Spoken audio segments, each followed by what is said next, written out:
আচ্ছা, আজকে আমরা সিঙ্ক্রোনাস জেনারেটরের পাওয়ার ফ্লো ডায়াগ্রাম সম্পর্কে দেখব। এর আগে এটা আমাদের লেকচার 3, এর আগে আমরা সিঙ্ক্রোনাস জেনারেটরের ওয়ার্কিং প্রিন্সিপাল কিভাবে কাজ করে সেটা দেখেছিলাম। এরপরে আমরা আর্মেচার রিঅ্যাকশন ব্যবহার করে কিভাবে সিঙ্ক্রোনাস জেনারেটরের ইকুইভ্যালেন্ট সার্কিট ড্র করা যায় সেটা দেখেছিলাম। আজকে আমরা পাওয়ার ফ্লো ডায়াগ্রাম নিয়ে দেখব।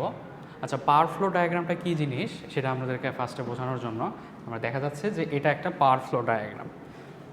আমাদের এই ইলেকট্রিক্যাল মেকানিক্যাল ডিভাইসগুলোর আমরা যে ইনপুট পাওয়ারটা দেই সেটা থেকে আমরা পুরোপুরি আউটপুট পাই না। সো এর মাঝে কিছু লস হয়ে যায়। কী লস হয়, কোথায় কী ধরনের লস হয়, এই সবগুলো নিয়ে যে ডায়াগ্রামটা সেটা হচ্ছে আমাদের পাওয়ার ফ্লো ডায়াগ্রাম। আচ্ছা, পাওয়ার ফ্লো ডায়াগ্রামের আমরা যদি বাম থেকে শুরু করি, এখানে আমরা ইনপুট দিচ্ছি। ইনপুটটা কী ধরনের ইনপুট? এখানে জেনারেটরের জন্য মেকানিক্যাল ইনপুট, যেহেতু রোটরটাকে আমাদের ঘোরানো লাগতেছে বাইরে থেকে। আর আউটপুটটা কী ধরনের পাওয়ার পাবো? আমরা ইলেকট্রিক্যাল পাওয়ার পাবো। আচ্ছা, এখানে এখন দেখা যাক যে আমাদের যে ইনপুট পাওয়ারটা দিচ্ছি তার নাম হচ্ছে টাও অ্যাপ ওমেগা এম। অ্যাপ দিয়ে কী বোঝাচ্ছি? Applied torque. আর ওমেগা এম দিয়ে বোঝাচ্ছি স্পিডটা। আচ্ছা, এরপরে আমাদের যে লসগুলো হচ্ছে, যে লসগুলো পরে আমরা আউটপুটটা পাবো, সেই লসগুলো আমরা দেখে নিই। ফার্স্টে আমরা দেখছি স্ট্রে লস, তারপর আমরা দেখছি ফ্রিকশন অ্যান্ড উইন্ডেজ লস, তারপর আমাদের কোর লস, তারপর আমাদের কপার লস। স্ট্রে লস এবং ফ্রিকশন অ্যান্ড উইন্ডেজ লস বলতে আমরা কী বোঝাচ্ছি? একটা রোটেটিং পার্টের মধ্যে যখন ঘূর্ণন হয় তখন তার সাথে যে আরেকটা শ্যাফট লাগানো থাকে, ঘর্ষণ তৈরি হয়। ঘর্ষণের জন্য আমাদের হিট প্রডিউস হয়, হিট প্রডিউসের জন্য আমাদের কিছুটা লস হয়ে যায়। এই লসটাকে আমরা ফ্রিকশন অ্যান্ড উইন্ডেজ লস বলছি। কোর লস কোনটা? কোর লস হচ্ছে আমাদের, আমরা জানি যে ট্রান্সফর্মার আমরা পড়ে এসেছি যে কোর লসের মধ্যে আমাদের কী কী থাকে। একটা হচ্ছে এডি কারেন্ট লস, আর একটা হলো হিস্টেরিসিস লস। আচ্ছা, এরপরে আমরা ডট ডট ডট দিয়ে আমরা পি কনভ লিখেছি একটা ওয়ার্ড।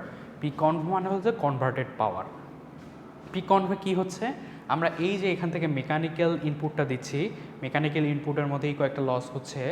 এরপরে আমরা যেই পি কনভটা পাচ্ছি সেটা হচ্ছে আমাদের মেকানিক্যাল পাওয়ার থেকে কতটুকু আমরা ইলেকট্রিক্যাল পাওয়ারে কনভার্ট করেছি, এটা হচ্ছে পি কনভ। পি কনভের ফর্মুলাটা হচ্ছে আমাদের P conv is equal to tau int omega M. আচ্ছা, এরপরে আমরা যে লসটা এখানে পাচ্ছি সেটা হচ্ছে কপার লস, এটাকে আমরা পিসিইউ দিয়ে প্রকাশ করেছি। আর এরপর লসগুলোর পরে আমরা আউটপুট এখানে পাচ্ছি। আচ্ছা, তাহলে আমরা যদি বেসিক স্ট্রে লসটা কী জিনিস এটা একটু আমি এখানে লিখে দিই।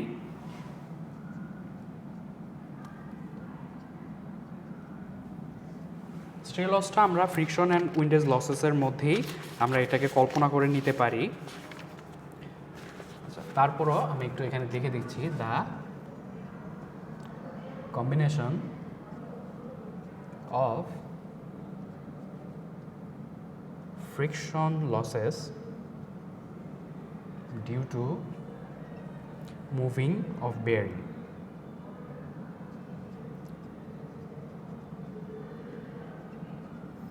and shaft. সো আমরা ফ্রিকশন অ্যান্ড উইন্ডেজ লসেসের মধ্যেই আমরা স্ট্রে লসটাকে ধরে নিতে পারি। আচ্ছা, তারপরে দেখা যাচ্ছে যে আমাদের একটা পাওয়ার ফ্লো ডায়াগ্রামকে আমরা ডেভেলপ করে ফেলেছি। এখন আমাদের কমন সেন্স কী বলছে এখানে? কমন সেন্স আমরা যদি একটা ফর্মুলা লিখতে চাই তাহলে ইনপুট পাওয়ার থেকে আমরা যদি আউটপুট পাওয়ারটা মাইনাস করি তাহলে আমাদের কতটুকু লস হচ্ছে আমরা সেটা দেখতে পারি। আর ম্যাথে যদি আমাদের এই লসগুলোকে আলাদা আলাদাভাবে দেয়া থাকে তখন আমরা এই লসগুলোকে ফার্স্টে টোটাল করব। টোটাল করে আমরা ইনপুট পাওয়ার এবং আউটপুট পাওয়ারের মধ্যে ডিফারেন্সটা আমরা দেখতে পারবো। এবং আউটপুট পাওয়ারের জন্য আমরা যে ফর্মুলাটা আমরা দেখব সেটা হচ্ছে আউটপুট হচ্ছে আমাদের √3 VL IL cos θ। আচ্ছা, এটাকে আমরা যদি এখন ধরা যাক আমরা এখন ওয়াই কানেকশনে দেখব ফার্স্টে। হ্যাঁ, আমরা ফার্স্টে ওয়াই কানেকশনে যদি আমরা দেখতে চাই তাহলে ফর্মুলাটা কী হবে? √3 ওয়াই কানেকশনে আমরা জানি যে ফেজ ভোল্টেজ এবং লাইন ভোল্টেজটা সমান থাকে না। ফেজ ভোল্টেজের ফর্মুলাটা কি? লাইন ভোল্টেজের ফর্মুলাটা হচ্ছে √3 of phase voltage. So Y কানেকশনে আমরা VL এর পরিবর্তে √3 V5 লিখতে পারি। √3 লিখতে পারি। আর আমরা জানি যে ওয়াই কানেকশনে লাইন কারেন্ট এবং ফেজ কারেন্টটা সমান থাকে, সো এখানে আইএল আর আই ফাই বা ফেজ কারেন্ট যেটা সেটা সমানই থাকবে কস থিটা। তাহলে কী পাবো আমরা? P out 3 v5 IL cos theta. এটা আমরা আউটপুট পাওয়ার পাচ্ছি ওয়াই কানেকশনে যদি আমরা কল্পনা করি সেই জন্য। এখন আমরা যদি ম্যাথের সমস্যার মধ্যে আমাদের লসেসগুলো দেওয়া থাকে, তারপর আমরা এই ফর্মুলার মাধ্যমে আউটপুটটা পেয়ে যাই, সো এখান থেকে আমরা ইনপুটটা বের করতে পারবো। আর ইনপুট পাওয়ার পরে আমরা যদি এফিসিয়েন্সি চাই তাহলে আমরা এফিসিয়েন্সিটা কীভাবে করি? P output divided by P input into 100%। এটা হচ্ছে আমাদের এফিসিয়েন্সির ফর্মুলা। এটা যেটা ছিল সেটা হচ্ছে আমাদের রিয়েল পাওয়ারের জন্য ছিল। এখন যদি আমরা রিয়েক্টিভ পাওয়ারটা কত থাকে আমরা একটা সিনক্রোনাস জেনারেটরের মধ্যে, ফর্মুলাটা কী হবে? কিছুই না, জাস্ট আমাদের কিউ দিয়ে 3v5 IL cos থিটার জায়গায় আমাদের সাইন থিটা বসবে। আর আমরা আইএল বলতে কী বোঝাচ্ছি? ওয়াই কানেকশনে আমরা এই দুটোই আমরা ওয়াই কানেকশনে দেখছি। আমরা জানি কি ওয়াই কানেকশনে লাইন কারেন্ট এবং ফেজ কারেন্টটা সমান থাকে, সো আইএল যে লেখাও যে কথা, আমরা ফেজ কারেন্টে যে এটা বলি সেটাও থাকা সেম কথা। ঠিক আছে, তাহলে আমরা দেখতে পেলাম। আর এখন আমাদের ম্যাথে ধরা যাক যে ফ্রিকশন অ্যান্ড উইন্ডেজ লসটা দেওয়া আছে, কোর লসটা দেওয়া আছে, এগুলোর ভ্যালু দেওয়া আছে। কপার লসের ডিরেক্ট দেওয়া থাকবে না। কপার লসের জন্য আমরা কি করি, যে আমাদের যে আর্মেচারের যে রেজিস্ট্যান্সটা থাকে সেটা আমাদের কোয়েশ্চেনের মধ্যে দেয়া থাকবে।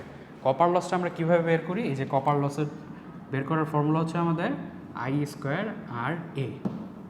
RA বা আমাদের যে আর্মেচার রেজিস্ট্যান্স বা স্টেটরের সেলফ রেজিস্ট্যান্স, সেই ভ্যালুটা আমাদের কোয়েশ্চেনে দেয়া থাকবে।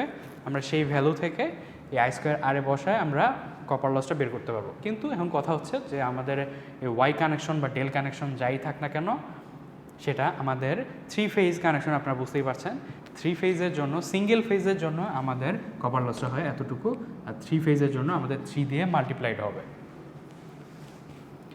সো আমরা পাওয়ার ফ্লো ডায়াগ্রাম থেকে এভাবেই এফিসিয়েন্সি বের করতে পারি, যে আমাদের যদি লসগুলো দেওয়া থাকে আর আমাদের যদি লাইন ভোল্টেজ, লাইন কারেন্ট বা ফেজ ভোল্টেজ, ফেজ কারেন্ট এগুলো সম্পর্কে আমাদের কোশ্চেনে দেওয়া থাকে বা এভালুয়েট করে আনতে হয়, এখান থেকে আমাদের আউটপুট ভোল্টেজটা আমরা বের করতে আউটপুট আমাদের পাওয়ারটা বের করতে পারবো। যে যদি ডেল কানেকশন থাকে V5 এর ভ্যালুটা বসিয়ে দেবো, লাইন কারেন্ট থাকলে লাইন কারেন্টের ভ্যালুটা বসিয়ে দিয়ে আমরা আউটপুট পাওয়ারটা পাবো। আউটপুট পাওয়ার পরে আমরা লসেসগুলো আমাদের কোশ্চেনে যেটা ভ্যালু দেওয়া থাকবে সবগুলো টোটাল করে, লস টোটাল করে আমরা কপার লসটা যদি বের করে নেওয়া লাগে আর্মেচার রেজিস্ট্যান্স থেকে, বের করে নিয়ে আমরা এখানে ইনপুট পাওয়ারটা পাবো। সবগুলো আমাদের লস দেওয়া আছে, আমাদের পাওয়ার আউটপুটটা দেওয়া আছে, সো আমরা লসেসের সাথে যদি পাওয়ারের আউটপুটটা আমরা যোগ করে দিই তাহলে ইনপুট পাবো। সেই ইনপুটটা আমরা এখানে রিপ্লেস করে দেবো, তাহলে power output divided by power input into 100% দিলে আমরা সিনক্রোনাস জেনারেটরের এফিসিয়েন্সিটা পেয়ে যাব। আচ্ছা, এটাই ছিল আমাদের আজকের লেকচার। পাওয়ার ফ্লো ডায়াগ্রাম দিয়ে আমরা কিভাবে এফিসিয়েন্সি ক্যালকুলেট করতে পারি বা আউটপুট পাওয়ার ক্যালকুলেট করতে পারি সেটা ছিল। আচ্ছা, আজকের লেকচার এতটুকুই থাকবে। Thank you.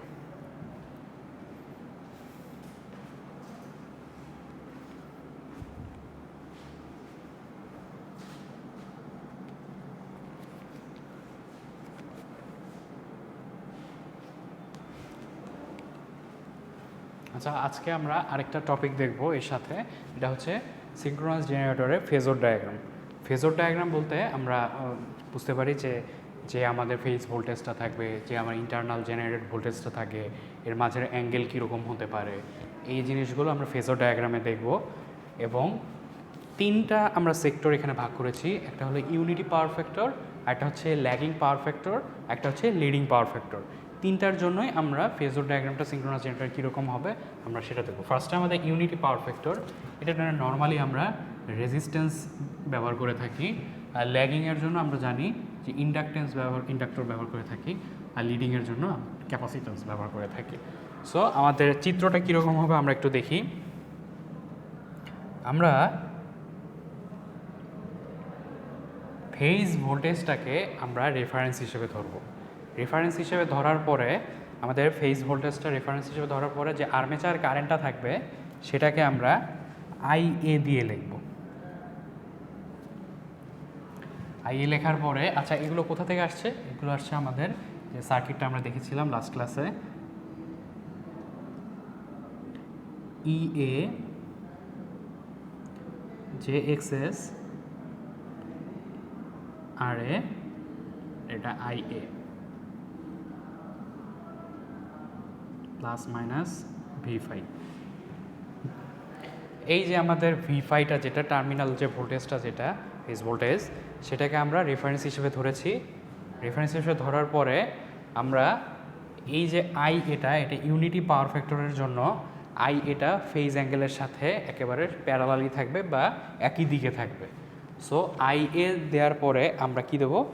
IARA, যেহেতু এই কম্পোনেন্ট নিয়ে কাজ করতে হবে। IA যেদিকে থাকবে IA এবং RA এই দুটোর মধ্যে জাস্ট RAটা হচ্ছে আমাদের IAটা ভেক্টর রাশি, RAটা ভেক্টর রাশি না। সো IA যেদিকে যাবে IARAও সেদিকে যাবে। সো আমরা কি করব? এদিকে IARA যাবে। IARAও আমাদের কেন এদিকে গেল? কারণ IAR এর মধ্যে জাস্ট IAটা হলো ভেক্টর রাশি, IA যেদিকে যাচ্ছে IARAও সেদিকে যাচ্ছে। এরপরে আমাদের এই কম্পোনেন্টটা নিয়ে কাজ করতে হবে, JXS IA। যেতে আমরা জানি যে হচ্ছে 90 ডিগ্রি। সো এখান থেকে আমাদের 90 ডিগ্রি অ্যাঙ্গেলে উঠে যেতে হবে JXS I এর জন্য। আর আমরা যে সামেশনটা এদিকে পাবো সেটা হচ্ছে যে এই এটা ছিল, এটা পাবো EA। এটা হচ্ছে আমাদের ইউনিটি পাওয়ার ফ্যাক্টরের জন্য ফেজর ডায়াগ্রামটা ছিল আমাদের এটা। এখন আমরা যদি ল্যাগিং পাওয়ার ফ্যাক্টরের জন্য ফেজর ডায়াগ্রামটা আঁকতে চাই সেটা হবে V5 আমরা ফার্স্টে দিয়ে নিলাম কারণ এটা হচ্ছে রেফারেন্স। এরপরে যেহেতু এটা ল্যাগিং পাওয়ার ফ্যাক্টর, সো এটা V5কে ল্যাগ করবে।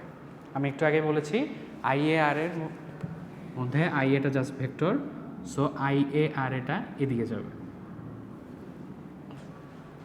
তারপরে আমাদের জানি যে JXS IA এটা নিয়ে কাজ করতে হবে। এটা হচ্ছে আমাদের 90 ডিগ্রি বরাবর যাবে JXS IA। তারপরে আমরা রেজাল্টেন্টটা EA এদিকে দিয়ে দেব।